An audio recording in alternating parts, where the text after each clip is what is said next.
different places and show you all things as they happen.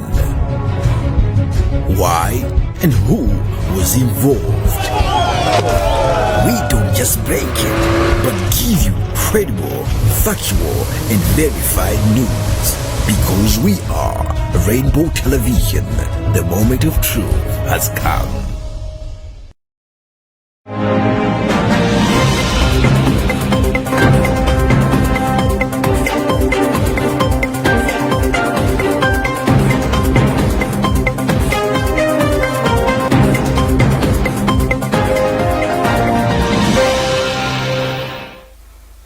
Tikulandireni kunkhani zathu kupatsirani ndine Mike Mbalale kumapoyamba nayi mitu yake.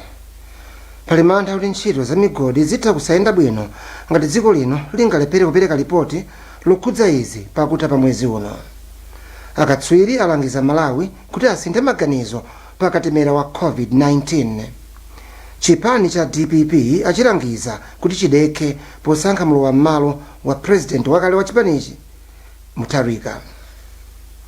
Ndipo mu nkhani za masewero, timu ya Nyasa Big Bullets yatsutsa mpikisano zoti osewera ena atimuyi Mike Nkwate ndi chimwemwe Idana akufunidwa ndi matimu akunja. Tilidizi komanso zina zambiri.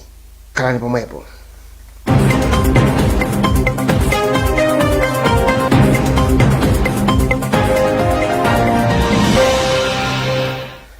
Tsopano mverani nkhanizi mwatsatanetsatane. Pali mantha kuti dziko lino litha kusakhala nawo mu ndondomeko ya ntchito ya Extractive Industry Transparency Initiative EITI ngati lilephere kupereka ripoti lokhudza ntchitoyi kufika pa 17 February chaka chino. Mmodzi mwa akuluakulu ku Center for Environmental Policy and Advocacy, Gloria Kamoto, wati ngati dziko lino ali chotse mu ndondomekoyi zikhoza kusokoneza ntchito za migodi. Mchitidwe wokumba miyala ya mtengo wapatali mopanda chilolezo. Mmodzi wa akuluakulu ku Center for Environmental Policy and Advocacy, Gloria Kamoto, wati ndiodandaula kuti nthawi ikupita koma palibe chomwe chikuchitika. Kadali panopa ifeyo monga Malawi ripoti imene sitinapereke, ndipo sitinapereke chifukwa chonena kuti aku Ministry of Mining akukanika kufotokozera mtundu wa Malawi kunena kuti iwo monga ngati nthambi la boma akuchitapo chani kunena kuti alimbikitse mu ministry mwawomo nkhani za ziphuphu kuti zichepe. Ifeyo monga mabungwe tinafunsa kwa ministry imene kunena kuti atifotokozere ndipo afotokozere Malawi kudzera ngatanga ngakhale mu music kapena kuti pa radio kunoti afotokozere Malawi onse kunena kuti iwowo ali okonzeka kuti asinthe zochitika ministry mu makamaka ma procedures a licensing imene imakhala ngati njira yoperekera ma license kwa anthu amene afuna kugwira ntchito ya migodi Malawi. Mlembi wamkulu ku nduna wa za migodi sanayankhepo kanthu pa nkhaniyi.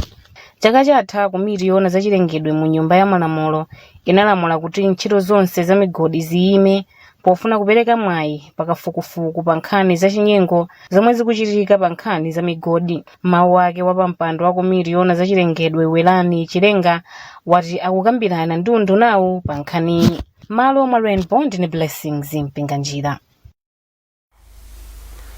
Boma aliyamikira kamba kaganizo lake lofulumiza ntchito yopereka katemera wa nthenda ya COVID-19. Ntchitoyi ikuyembekezeka kuyamba mwezi wa mawa. Katswiri pa nkhani za umoyo Maziko Matemba ndiwo yamikira bomali ngakhale Amalawi ena akuti iwo sakugwirizana ndi zimenezi. Anthu osiyanasiyana akhala opereka maganizo olekana pa zakatemerayo. James Kachepa wadza ndi report.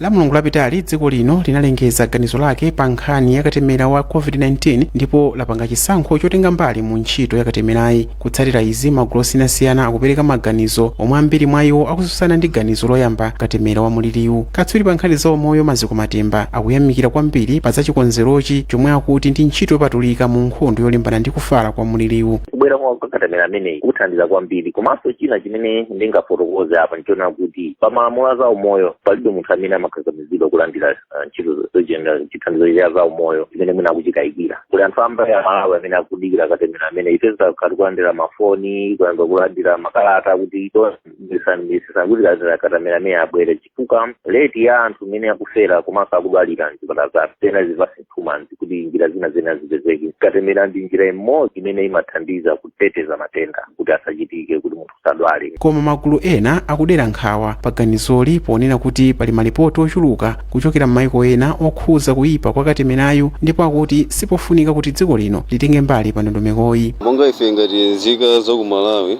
ngati nkhalakale taona kuti ino katemera ameneyoyo imene akufikira sindasangale nayo kwambiri. Fata vale vaccination ameneyo ndamene kumapha anthu kwambiri. Ndiyo monga ngati ife nzika situla zoti Malawi ameneyoyo talandire katemera ameneyo. Ndi chikondi cha ku Malawi kwambiri kuti wina yense takhala zoti ino vaccine amene omuziwa bwino wake ndi kuyipa kwake. Komando tikuona ngati mayiko anzathu kunjaku akulimbisa kuti katemera ameneyo siwabwino kwambiri. Ndiyo monga ngati ife nzika khali anthu amodzi omugwirizana ndi mwamtendere kuti katemera ameneyo unese asamfikire. Komabe ponena izi mtsogoleri wa dziko lino anatsindika kufunikira kuti anthu aziwitsidwe bwino za katemerayu. Pano dziko lino likuyembekezeka kuyamba katemerayu mu Machi ndipo kumathero kwa mwezi uno mankhwalawa ayamba kufika mdziko lino kotero ogwira ntchito zachipatala ali mkatikati mwa anthu oyenera kuyamba kulandira katemerayu moyambirira. Maromare ndipo ku Blantyre ndine James Kachepa.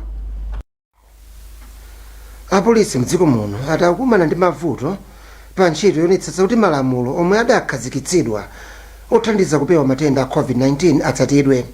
Iwo anthu ambiri sakufuna kutsata njirazi.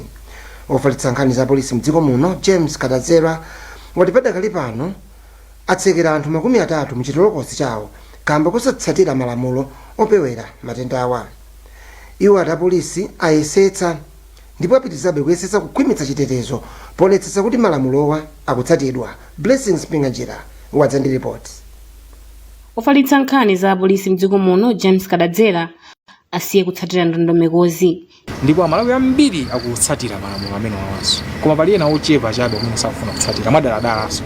Ndiye kwa amene safuna kutsatira ife apolisi tikumakumbutsa kudzera m'misonkhano imene timapanga kudzera m'mawayilesi imene tikuyankhulira panomu komanso kudzera njira zonse zimene tingathe kugwiritsa ntchito zakuti tiyafotokozera anthu tiyakumbutse anthu.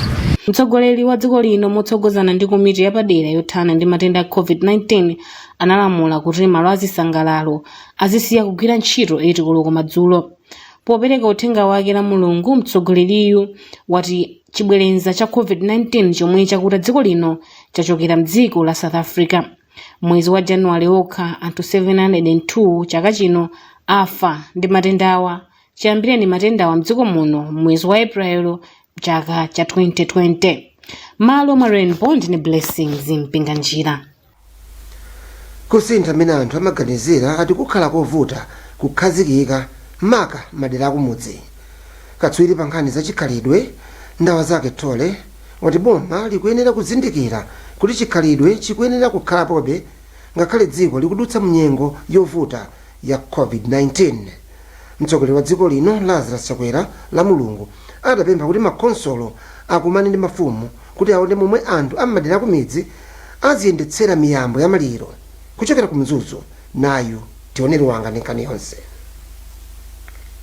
La Mulungu mtsogoleri wa dziko lino Lazarus Chakwera analankhula ndi mtundu wa Malawi pa nkhani yokhudza momwe dziko lino likuchitira pa mliri wa corona. Mukulankhula kwace mtsogoleriyu anaonetsa kukhudzika ndi anthu mwakuti sakutsatira zomwe zachipatala ananena kuti zichitika pamene tikupewa matenda a corona. Iye anati ngati dziko lino lingachite bwino pothana ndi mliriwu ndiye kuti aliyense akuyenera kutsatira malamulowa. Ndipo iye anati chifukwa cha ichi makonsolo onse akambirana ndi mafumu amdera lawo za momwe anthu akumidzi angayambire kutsatira malangizowa. Koma katswiri pa nkhani za chikhalidwe ndawa zake Tole wati chikhalidwe sichimasintha tsiku limodzi. Iye anati izi zitenga nthawi yambiri kuti anthu ayambe kutsatira malamulowa mwatsatanetsatane chifukwa anazolowera momwe amakhalira nthawi zonse. Ndipo anati boma lichilimike pophunzitsa anthu kuti ayambe kutsatira malangizowa. Iye anaonjezeranso kuti kukhala anthu 50 kumaliro kumudzi nzosatheka. Ndipo vuta kuti ndene kuti anthu 50 chovuta chanjo ndi vati 50 amene unganene kuti akhale pano.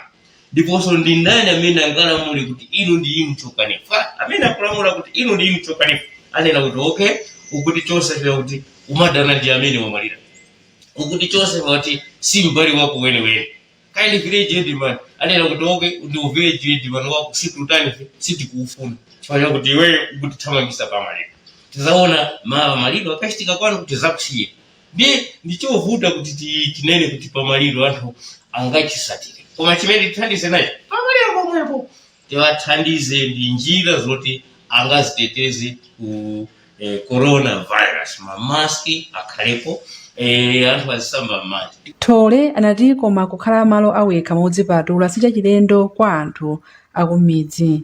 Iye anapereka chitsanzo cha nthawi imene matenda achifuwa chachikulu anali mdziko muno ndipo kuti anthu amakhala kutchire mpaka achire pamene abwerera ku midzi. M'malo mwa Rainbow ndine Tione Luwanga. Akhala kudikira kwa nthawi yayitali ndipo adikirabe mpaka liti? Ili ndi funso lomwe likudza tsopano kuchoka kwa anthu ena okhudzika pomwe sizikudziwika kuti bwalo la milandu liyambanso liti kumva nkhani yokhudza anthu omwe adalandira madzi osakhala bwino aku area 18 mu mzinda wa Lilongwe pomwe akuyenera kuti awapatse ndalama zachipepeso. Oyimira anthuwa Gift Nkhani wati akudikira bwaloli kuti liwapatse tsiku pomwe wati akumalizitsa kulemba maripoti okhudza anthu omwe adamwa madzi oyipawa. Mneneri wa mabwalo a milandu Gladys Gondwe anati timpatse kaye nthawi asanayankhepo kanthu pa nkhaniyi. Catherine Banda wadza ndi report. Pafupifupi anthu 1400 okhala ku area 18 anamwa madzi. Mukulira nkhani mwatsatanetsatane pano pa Rainbow Television. Tibweranso ndi zina zambiri posachedwa apa.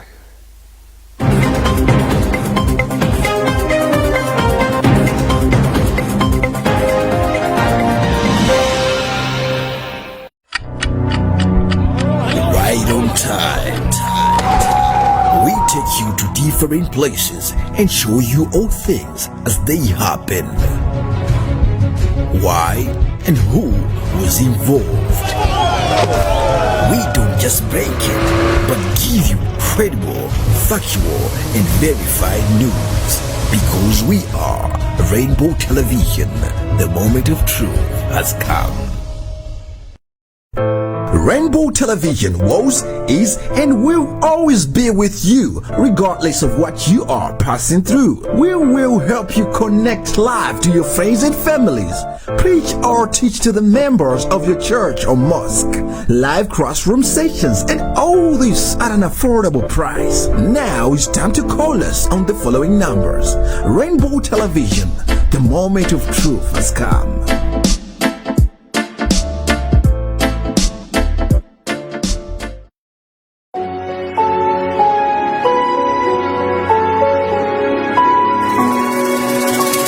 How much do you know about your favorite African stars? Their music, achievements, where they live, what they do, going down to their personal lives. Hallelujah, yeah. That's so she just got on the floor, killing the show. Oh yeah, that's what I'm talking about. So it's a must not to miss Made in Africa.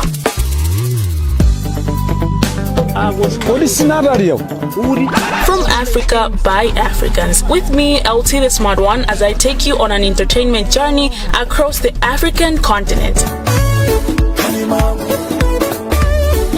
And I do that only on Rainbow TV. The moment of truth has come.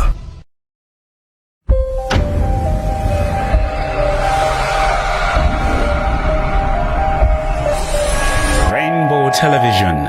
The moment of truth has come.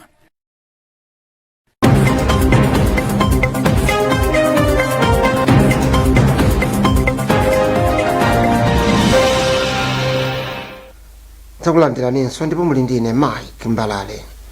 Popitira ndi nkhanizi, chipani cha DPP achilangiza kuti chilingalire zoyika njira zomwe anthu a mzigawo zina angatengere nawo mbali pamene akukonzekera kudzalowanso mboma mu 2025. Katswiri pa nkhani za ndale Humphrey Mvula wati padakali pano anthu omwe aonetsa chidwi chodzayima nawo pa mpando wa mtsogoleri ndi ongochokera m'maboma achitadzulu, Thyolo ndi Mulanje. Koma mneneri wa chipanichi Brown Mpinganjira yemwe anati palibe yemwe walembetsa kuti akufuna kudzayimira pa udindo uliwonse, anaonjezera kuti nthawi idakalipo yakuti anthu aonetse chidwi chodzayimira nawo. Tione Luwanga wadza ndi report. chichokereni m'boma chipani cha DPP chakhala chili pa mpungwepungwe momwe mtsogoleri wa chipanichi apita muthalika anenera kuti isayimanso pa mpando anthu osiyanasiyana akhala akuonetsa chidwi chotsogolera chipanichi kwa mwa anthu onsewa palibe akuchokera mchigawo chakumpoto kapena chapakati. Katswiri pa nkhani za ndale a Humphrey Mvula ati izi sizabwino ku chipanichi komanso ku nkhani yokhuzana ndi ufulu wa demokrasi. Iye wati chiopsezo kwambiri nchoti anthu onse omwe akuyimira pa mpandowu ndi amaboma athiolo chiladzulu kapena mulanje. Pamene popo ndizosayenera makamaka kuti iwo DPP usogoleri wawo akufuna uzichokera ku Roma Belt osati Southern Region ngati Southern Region kuchokera ku Mangochi paka ku Nsanje zimezo zimwira ya afuna ukhale Roma Belt chikono mukaona sa alibe chidwi chofuna kupeza anthu ena kuti chipanicho achijoine kuti mwina angakhale nawo pa usogoleri chiluzire masankho muja kanaka ndi mtima woyamba kuziwa kuti tinaluziranji chachiwiri kuziwaso kuti kutsopano kupita kusogolo tipange bwanji kuti chipanichi chikhale cha ama kuti chifukwa chati makandidatiwa ifenso tingomvera ma social media monga mmene wina aliyense akumvera koma nthawi ifika yoti makandidati akapereke mayina awo ku secretariat. Nthawi imene ikafika ndi pamene tidziwe kuti kodi makandidati eni ndi ati ndipo ndili ndi chikhulupiriro chonse kuti kutulukanso makandidati ena kaya ndi akumpoto kaya ndi akumwera kaya ndi apakati kaya ndi akumkuno kumwera kaya ndi aku east ndili ndi chikhulupiriro ndikudziwa kuti kutulukanso makandidati ena ndi nthawi imene ndi imene tidzakhale ndi chithunzithunzi chabwino choti amene adzipereka kuti aime ati. Ena mwa anthu moonetsa poyera kuti adzapikisana nawo pa mpando wa mtsogoleri wa chipanichi ndi monga akudwanira nkhumwa a Charles Mchacha, mkulu wa banki ya Reserve wakale adaliso kabambe Cedric Ngalande, Joseph Mwanamveka komanso a George Chaponda. M'malo mwa Rainbow ndine Tione Luwanga. Mtolankhani wa Malawi News Agency mana Jeremiah Mpande wakadzipereka ku polisi ya mboma la Mzimba atakhala masiku angapo asakuoneka pomwe apolisi amamfunafuna pa mlandu omuganizira kuti adagwirira mlamu wake wa zaka 15. Mneneri wa polisi mchigawo cha kumpoto Morris Chapola wati Mpande akaonekera ku bwalo la milandu posachedwapa. Chapola akulongosola zambiri kwa mtolankhani wathu Omega Mkandawirwe. Ikozotsimikiza kuti ajema Mpande amene akhali kuwasaka kuchokera lachitatu wapensa kuti anagwirira mlamu wawo wa zaka 15 iwo anabwera ku polisi yathu ya Mzimba kumene anadzazipereka kuzonena kuti tawatsekera mchitirokosi ndipo tawatsekedwa mlandu ogwirira mwana umene yotsani malamu a dziko lino amundime 188. Tinena kuti tsiku lililonse tikamaliza zolemba iwo atengerewa koti kuti akankhe mlandu. Padakali pano mabungwe atolankhani a Media Council of Malawi, Misa Malawi ndi Association of Women in Media apempha kuti chilungamo chioneke pa nkhaniyi. Wapampando wa Association of Women in Media Edith Kambalame wati bungweli ndi lokhumudwa ndi nkhaniyi yomwenso yakhudza mtolankhani. Kambalame anayankhula motere ndi Omega Mkandawire. Tikhozonena kuti padakali pano munthu uyu akukayikiridwa chake koma tamvetsedwa kuti wakazipereka yekha kwa polisi atamva kuti akumufunafuna. Ndiye ifeyo tikupempha apolisi kuti ndithu afufuze ntchito yawo monga mwa ntchito yawo ndi chimene atapezecho aonetsetse kuti munthu ngati atapezeka kuti analakwitsa amulenge mulandu. Mchitidwe umenewu ife monga awome lomwe tinapangaso Machi pompano miyezi iwiri yapitayo kutsutsana ndi mchitidwe umenewu owanga rape ndi kugwirira ana ndi azimayi Malawi muno. Tikukhuzidwa nawo makamakaso apapa pakumva kuti munthu uyu ndi mtolankhani sitimayembekeza kuti zikhoza kukhala choncho. Tsono n'chifukwa chake tikupempha kuti apolisi akafufuza ndithu nkhani imeneyi kuti tione kuti chachitika ndi chani. Ngati munthu uyo walakwitsa azengedwe mlandu ndithu ifika mchitidwe umenewu ndi osavomerezeka. Tsopano tione nkhani za malonda.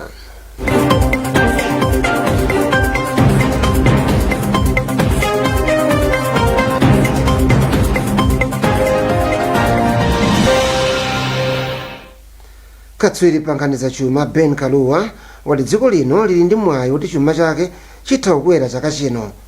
Ngakhale pali mliri wa COVID-19, Kaluwa ati kuthekera kukhala ndi zokolola zochuluka komanso kuyamba kwa katemera ndi zina zomwe zikupereka chiyembekezochi. Pano bungwe la International Monetary Fund IMF lati chuma cha mayiko apa dziko lonse lapansi chikwera kuchokera pa 5.2 kufika pa 5.5%. James Kachepa kuchokera ku Blantyre.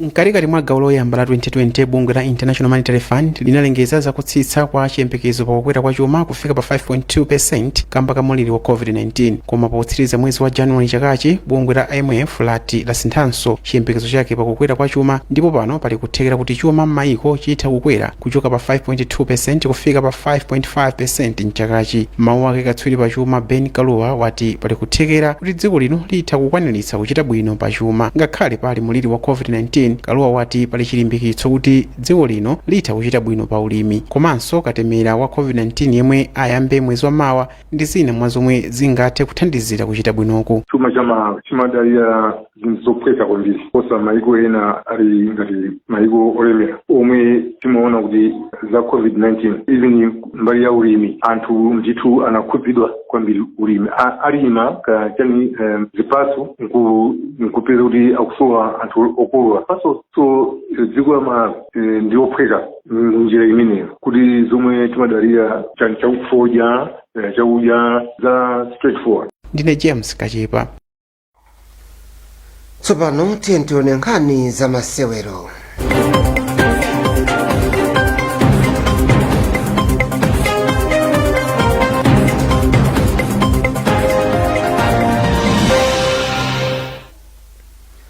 Timu ya Nyasa Big Bullets yatutsa mphekesera zotosewera ena a timuyi Mike Mkwati ndi Chimwemwe Idana akufundidwa ndi matimu akunja.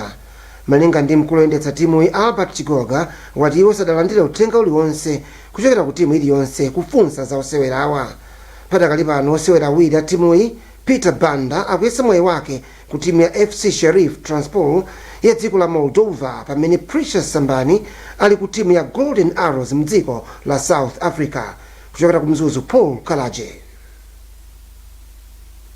Timu ya Nyasa Big Bullets yatsutsa malipoti oti timuyi kutumiza osewera ena awiri ku matimu akunja. Osewerawa ndi Mike Mkwate ndi Chimwemwe Idana. Malingana ndi mkulu oyendetsa timuyi Albert Chigoga wati iwo sanalandire uthenga uliwonse kuchokera ku timu iliyonse kufunsa osewera awiriwa. Ife ngati timu akakhala kuti pali maprogram ngati amenewo kapena pali interest yochokera ku timu ina pa maplayer athu kuti mwina akufuna kuwatenga, timapereka information imeneyi ku public kwa anthu kuti adziwe kuti ichi kuchitika ndi chani. Sitikudziwa kuti akuchokera pati kuti anthu amakhala ndi ufulu oyankhula zimene akuganiza, koma ife ngati timu zikamachitika zinthu nthawi zonse timawuza anthu zimene chikuchitika ku timu kwathu. Koma Chigoga wati ali ndi chikhulupiriro kuti osewera awiri a timuyi omwe pano akuyesa mwayi ku matimu akunja asayina mgwirizano. Osewera awiriwa ndi Peter Banda yemwe ali ku timu ya FC Sheriff Transpol ya dziko la Moldova ndi Precious Sambani yemwe akuyesa mwayi ku timu ya Golden Arrows ya dziko la South Africa.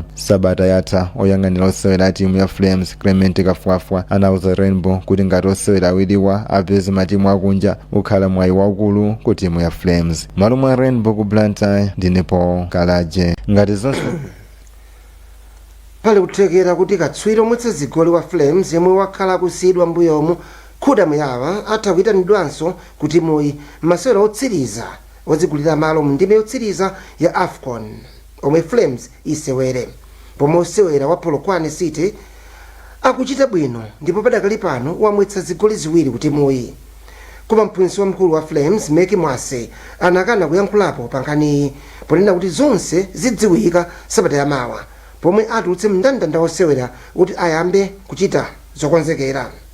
Koma mbali zosiyanasiyana zikuona kuti Muyawa akuyenera kuyitanidwa ku Flames pamene pali kuthekera kwakukulu kuti omwetsa zigoli odalirika wa Flames Gabadinho Mhango atha osapezeka kamba kovulala. Paul Kalache wadza ndi report. Ngati zonse ziyende bwino katswiri omwetsa zigoli wa Flames Khuda Muyawa yemwe wakhala kusiyidwa pa mndandanda wa osewera timuyi kwa pafupi wa chaka chimodzi tsopano atha kubwereranso. kuchita bwino komwe waonetsa mdziko la South Africa kutha kumupezetsa malo ku Flames pamene timuyi ikuyembekezeka kusewera masewera ake awiri otsiriza amndime ya m'magulu wafuna kudzipezera malo ndime yotsiriza ya AFCON. Muyawa pano akusewera mu timu ya Polokwane City yomwe ikusewera mu ligi yocheperako mphamvu itatuluka mu ligi yayikulu ya mdzikomo mnyengo ya masewero ya chaka chatha. Koma mphunzitsi wamkulu wa Flames Mike Mwase anakana kuyankhulapo pa nkhani iyi ponena kuti zonse zidziwika sabata yamawa pomwe atulutse mndandanda wa osewera oti ayambe zokonzekera. Koma mbali zosiyanasiyana zikuona kuti Muyawa akuyenera kuyitanidwa ku Flames pamene pali kuthekera kwakukulu kuti omwetsa zigoli odalirika Gabadinho Mhango atha osapezeka kamba kovulala. Muyawa wakhala akusiidwa ku Flames kamba kosowa mwambo. Pakali pano Muyawa wamwetsa zigoli ziwiri ku Polokwane City. Flames iyamba zokonzekera za masewera a South Sudan omwe ikasewere koyenda komanso a Uganda omwe idzasewere pa khomo sabata yamawa. Malo mwa Rainbow ku Blantyre ndinepo Kalaje. Paul Kalaje kulifikisanso kumapeto kwa nkhani zathu koma tisadasiyane tiye tionenso mitu ya nkhanizi.